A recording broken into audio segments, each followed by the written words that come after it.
Hi everyone. Today we will see how to call an external API in a Spring Boot application. External APIs that are external to your application, provided by any third party or on the internet or anything that is external to your application, for which you have to make a call to get the data from that API. So it can be either a put, post, get, call. So first method that I have shown here is using a REST template. So you make call using the REST template, get for object.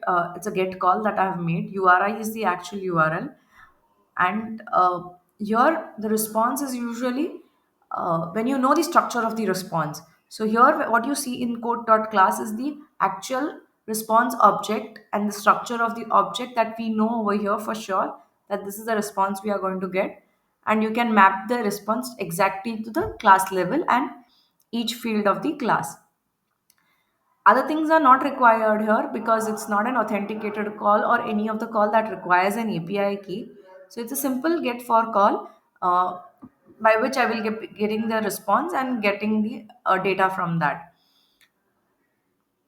So if you need to add some API keys or any authentication headers, you would have to add the headers parameters as well. Okay. The second way to do it is an HTTPS URL connection.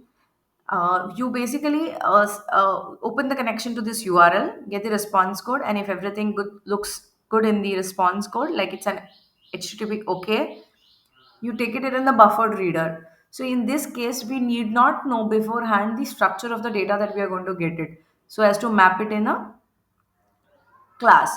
So we can just read the stream and get it to our stream, and it will be printed in a string format, and then you can parse the required data for your use. So these are basically the main difference that you can see using the HTTPS URL connection and the REST template. There is another way to do it is using the HTTP request, but I haven't shown it over here.